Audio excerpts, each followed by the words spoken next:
Estamos de volta com o nosso programa Viva Melhor aqui na TV Alegria e o tema de hoje é faturamento de órtese, prótese e materiais especiais. Transparência, controle e sustentabilidade na gestão de saúde. E a nossa entrevistada de hoje é a Núcia Catrina Ribeiro Nascimento. E, mais uma vez, Núcia, muito obrigada por você estar aqui com a gente, conversando sobre esse assunto que é tão importante. E eu tenho certeza que vão aparecer pessoas aí depois querendo te chamando, viu? Mais pra frente você vai dizer pra gente como é que acha. Núcia, o nosso público ele é bem variado, tá? Mas ele tem uma forte tendência de gestores e discentes da área da saúde. Então, dessa forma, pensando nesse público, responde pra gente. A falta de integração entre setores, como por exemplo, centro cirúrgico, farmácia, faturamento, ainda é um problema? Sim, infelizmente. Eu falo que é um problema que a gente tem a nível mundial, que é a comunicação. Opa, isso que eu ia perguntar aqui para você depois dessa pergunta. De que forma essa comunicação, ela pode, né? A comunicação pode ser aprimorada. Sim. Então, hoje em dia tudo é muito tecnológico, né? A inteligência artificial está aí, tem muita coisa, tecnologia, e hoje, para os hospitais, para a saúde, existem ferramentas também, né? Existem programas muito sofisticados que facilita essa comunicação, além da comunicação mesmo, porque nada substitui essa comunicação igual nós estamos tendo aqui, verdade, né? Verdade. Nada substitui. Então, assim, quanto mais você tem afinidade com o setor, quanto mais você conhece as dificuldades do setor, é mais fácil você comunicar e até de se ajudar, né? Às vezes pensa assim, mas o problema é dele. Não, o problema é nosso. Porque se o material não chegar em tempo hábil dentro do centro cirúrgico... Todo mundo se estrepa. Todo mundo se estrepa. Essa é a verdade. Né? E aí, então, assim, se na hora que abrir um material ou um equipamento der um problema, vamos muito longe, não. Você vai conectar um grampeador, a peça de mão dá um problema, e aí? O problema é de quem? É engenharia clínica, é do fornecedor, é de todo mundo. Então, assim, a gente precisa unir mais, conversar mais para que esses impactos não aconteçam dentro do centro cirúrgico. Que lá, como se diz, a gente não tem um plano B para acontecer. Ou dá certo ou dá certo. O plano A ele tem que dar certo. Ou dá certo ou dá errado. É isso. É isso. E, Núcia, aproveitando o gancho que você falou de tecnologia aí, né? Pensando na tecnologia, na qualidade nos processos, a tecnologia ela tem sido uma grande aliada, né, no controle dessas OPMs e tudo. Inclusive, a gente tem softwares, né, o tempo todo pensando nisso. Quais que são as ferramentas ou sistemas digitais que têm auxiliado nos processos de faturamento e também de auditoria desses materiais? Fala alguns aí pra gente, ou que você tem costume de usar, ou que você sabe que existe. Então, hoje eu acho que o que domina muito é o Tazil MV, né? O Tazil MV, eu acho que ele está e domina. Home Care também, às vezes, usa alguns materiais também especiais, então eles agregam nesses softwares. E o que anda comandando, e realmente eu falo que sem números, né, só existe palavras, né, não existe o argumento. Então, contra números não é argumento. É o famoso e poderoso BI.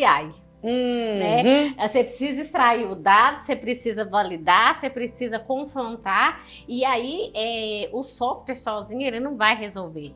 Mas o BI sozinho também não vai. Então, os dois precisam se relacionar para que a tomada de decisão seja mais assertiva. Para eu saber quanta cirurgia eu fiz, qual que é o valor vamos supor, de material especial, de material comum, de medicamento. Não, peraí, eu preciso analisar meu custo, o que está sendo viável. E assim a gente poder até melhorar um contrato, né? Porque às vezes eu falo, tem muita pacotização. Tem muita pacotização, mas aí eu volto um pouquinho lá atrás, no que a gente falou sobre os contratos. Nessa pacotização, o OPME está incluso ou não?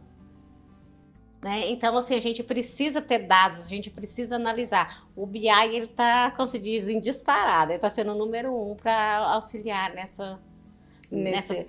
porque quesito. só para a gente entender um pouquinho, o BI ele é um banco de informações onde vai colocar tudo, né, Núcia? É. Todas as informações, porque nem a Núcia falou. Toda a informação está lá dentro. E o software, ele precisa desse banco de informações para trabalhar, seja com a inteligência artificial, seja com o algoritmo, o que for, ele precisa extrair de um banco. Sim. Se eu não tenho banco de informações, você pode comprar o melhor software, melhor inteligência artificial que inventar, ela não vai. Eu falo, você tem uma Ferrari e vai andar de Fusca. Exatamente. Então a gente precisa ter esse banco de informações, que é uma das grandes dificuldades, né, das instituições de saúde, é ter esses bancos de informações com informações que nos gerem dados. Esse é o grande problema. Por quê? Porque as informações elas são muito fragilizadas, muito vulneráveis. É um CID meio lá, meio cá, é um procedimento, um código de procedimento duvidoso, né? Às vezes não bate com o CID primário. Então, enfim, a gente precisa ter o banco de informações, mas não um banco de informações qualquer. Nós precisamos ter um banco de informações seguro. Porque qualquer tecnologia que a gente utilize, gente, vai dar errado se a gente não tiver um banco, né, de informações seguro. Então, olha, processo de comunicação e tecnologia que pode nos ajudar com isso.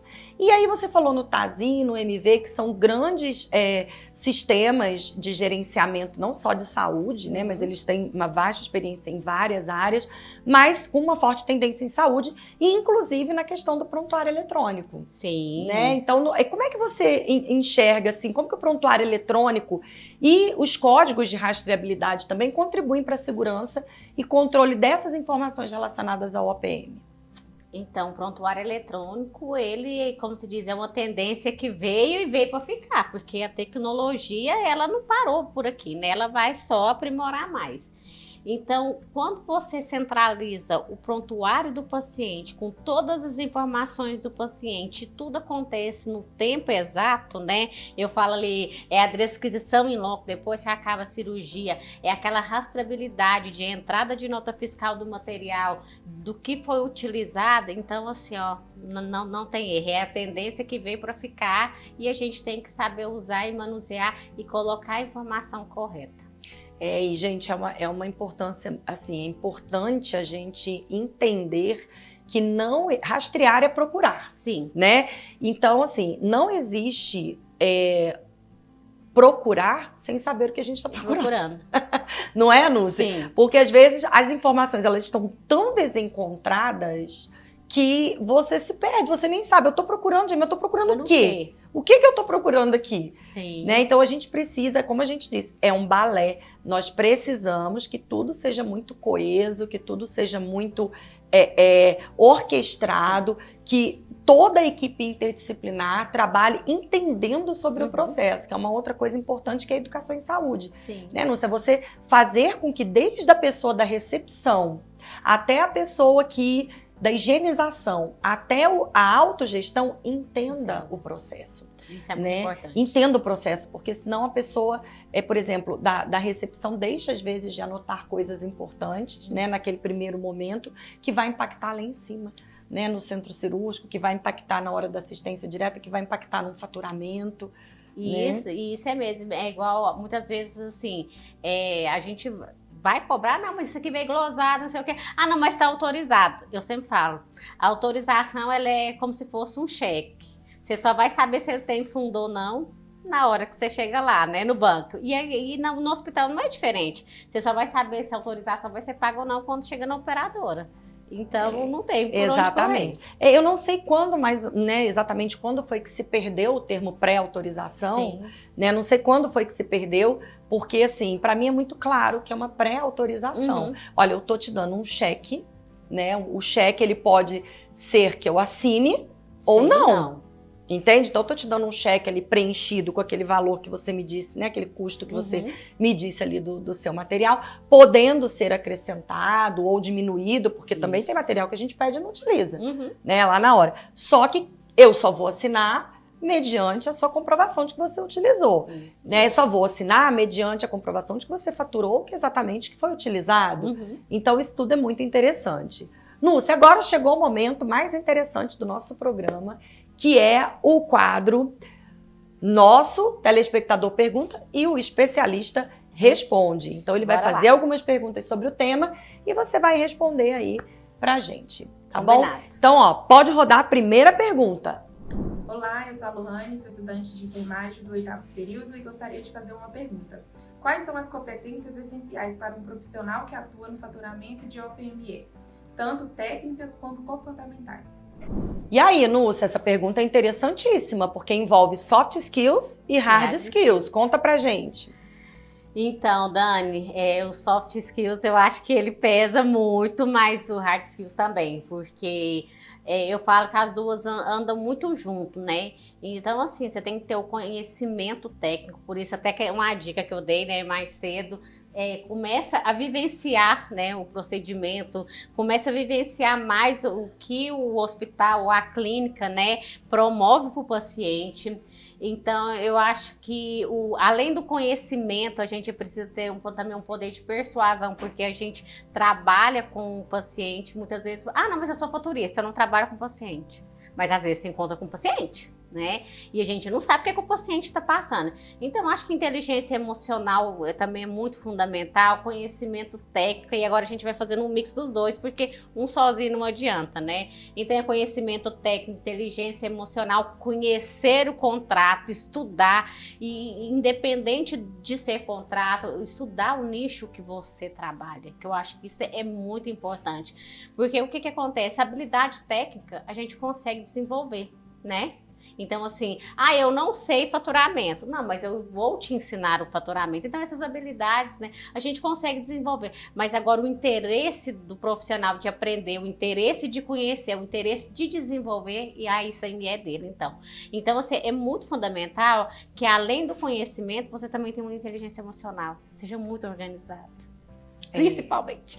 A organização, gente, ela é a chave do negócio, Sim, né? Não adianta você querer mexer com a organização de um hospital, de um faturamento, se você não é organizado na vida pessoal, gente. Nossa, não tem jeito, né? Então, se você aí gostou desse tema, tá interessado, né, no faturamento, principalmente em OPM, estudar, lógico, que são as competências técnicas, são os hard skills, então estuda, cola em quem sabe, né? Isso já é uma grande coisa, gente. A gente tem que andar com os melhores, gente. A gente tem que aprender com gente boa, e tem muita gente boa no mercado, né? Hoje aqui de Goiânia, pessoal, tá fera, tá? Mas também tem muita gente ruim também.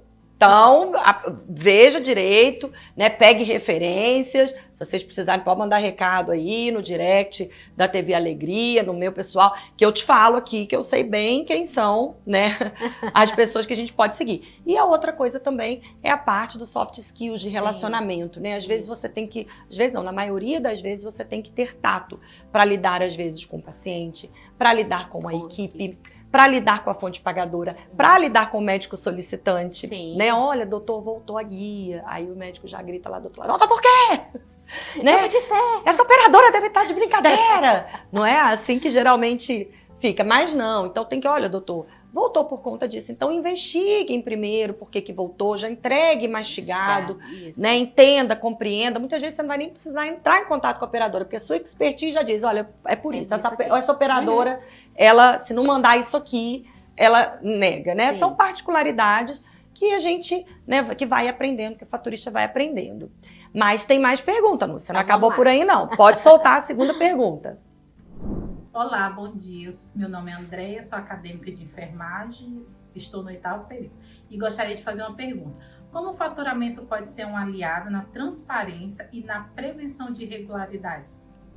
Núcia do céu, agora mexeu com ética, transparência, esse meu público tá demais. Tá demais, viu? Não, eles estão ficando expertise. Como é que você responde isso aí pra gente? Então, Dani, eu acho que a saúde ela evoluiu muito, né? E isso é muito bom tanto para a instituição quanto para o paciente.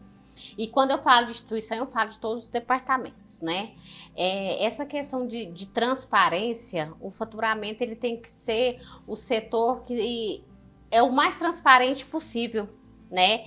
Porque ali você mexe com dados sensíveis, você mexe com informações do paciente, você mexe com o dinheiro da empresa, né? Porque querendo ou não, que lá vai retornar como um montante para dentro da empresa.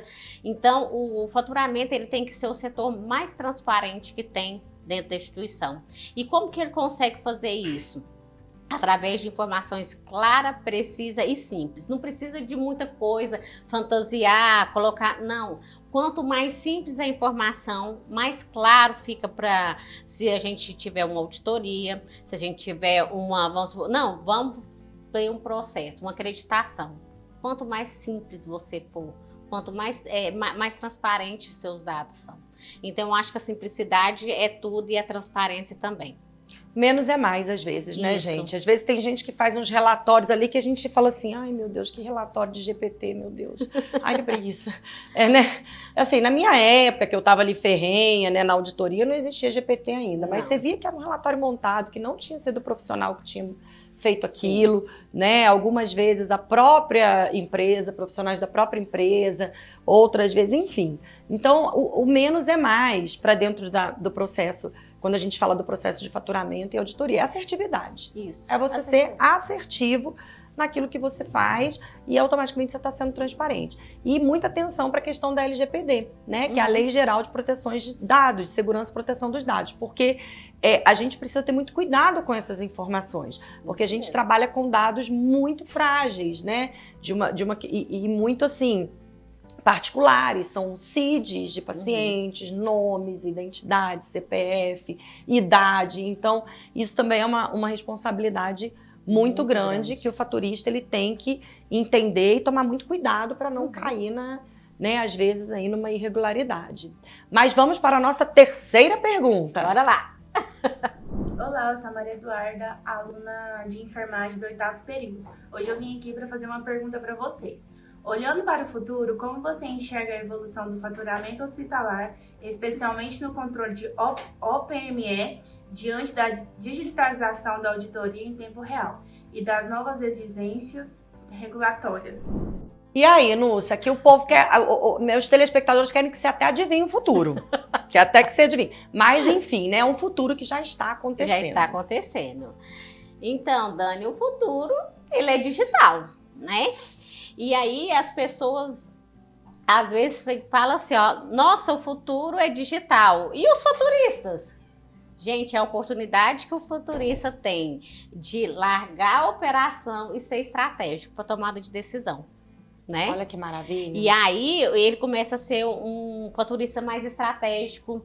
E aí isso aumenta a chance de quê? De ser um hospital mais sustentável. Né? Um hospital mais transparente, um hospital que eu consiga fazer com que o meu RP esteja... Eu falo que, além do contrato também, não adianta eu ter a Ferrari, né? Um sistema bom, e ele não for bem parametrizado.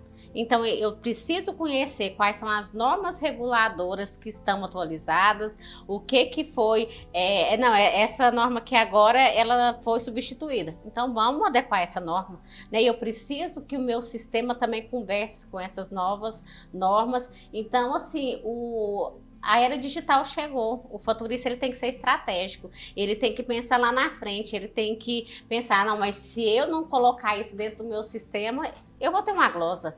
Então, assim, ele vai trabalhar paralelo à operação, que não é nada a ver o que ele faz hoje. Hoje ele digita, tem que digitar, vai lá, exclui. Não, agora não, o futuro é estratégia.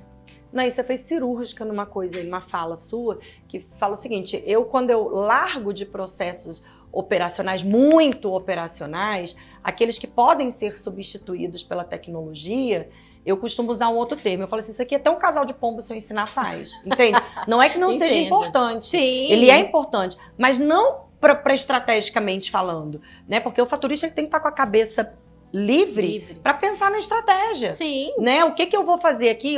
Vou estudar esse contrato para padronizar ele dentro do sistema, porque aí o sistema pode operacionalizar ele para mim, eu não preciso ficar catando na unha. Né? Então, aí são coisas que são insubstituíveis. O estudo de um contrato, a interpretação de um contrato, a negociação, isso tudo são coisas que, assim, o faturista, ele tem que estar com a cabeça livre para poder fazer. Agora, ao passo que ele está preso ali, né, naquela codificação manual, trazer coisas do contrato de forma manual, gente, isso não existe. Então, vamos lá, né, gente? Vamos acordar aí para a realidade. Núcia, infelizmente, nosso programa está acabando. Eu ficaria aqui com vocês, faria o episódio 1, 2, 3, temporada 5, 10, 15, porque tem muita coisa para ser falado. Mas assim, deixa antes da gente terminar, caso alguém tenha ficado com alguma dúvida ou queira entrar em contato com você, porque a Núcia também faz trabalhos excelentes de faturamento, né, de forma individual e tudo, deixa pra gente seus contatos, seu Instagram, deixa aqui para o pessoal que a gente vai colocar aqui embaixo o seu Instagram pra gente. Tá bom, eu que agradeço, né, Dani, muito agradecida por essa oportunidade. Como você falou, se deixar, a gente faz até a 10ª temporada, com 10 episódios, né, e assim, tem muita coisa para falar, muita coisa para aprender ainda também para trazer, né, mas meu LinkedIn e meu Instagram é Núcia Catrina, né, N-U-C-I-A, Catrina com K, igual do furacão. Só tem ela, gente. Vocês digitarem aqui, só tem ela, Núcia Catrina. Núcia Catrina, podem me chamar lá, pode tirar dúvidas, eu estou à disposição. E não é só o nome que é bombástico não, tá? A Núcia é uma profissional de ponta e eu recomendo. Obrigada, Dani. Então, quando a gente pensa em saúde, a primeira imagem que vem à mente é a do cuidado direto. É aquele profissional ao lado do leito, o olhar atento, o gesto humano, mas existe um outro lado silencioso e igualmente essencial que vai garantir que tudo isso aconteça com qualidade, segurança e sustentabilidade. O setor de faturamento hospitalar. Cada órtese, prótese, material especial representa mais que um item em uma planilha. É o resultado de um processo que envolve precisão técnica, ética, responsabilidade e sensibilidade humana. É a tradução do compromisso entre vida que precisa ser cuidada e a do sistema que precisa continuar funcionando. O faturamento bem executado, ele é o elo que vai unir a assistência à gestão, a técnica à transparência, o cuidado ao equilíbrio financeiro. E quando esse elo se fortalece, o hospital se torna mais eficiente, o serviço mais justo e o paciente mais protegido. Refletir sobre esse tema é reconhecer que por trás de cada número há uma história de esforço coletivo, de profissionais que trabalham nos bastidores para que nada falte, para que tudo se registre com exatidão e para que a saúde continue sendo um espaço de confiança e credibilidade. Porque, no fim das contas, cuidar dos números também é uma forma de cuidar de vidas. E é esse cuidado que, muitas vezes invisível, faz toda a diferença. Obrigada pela companhia, fiquem com Deus e até a próxima terça-feira, às 19 horas, no programa Viva Melhor, aqui na TV Alegria. Tchau, tchau!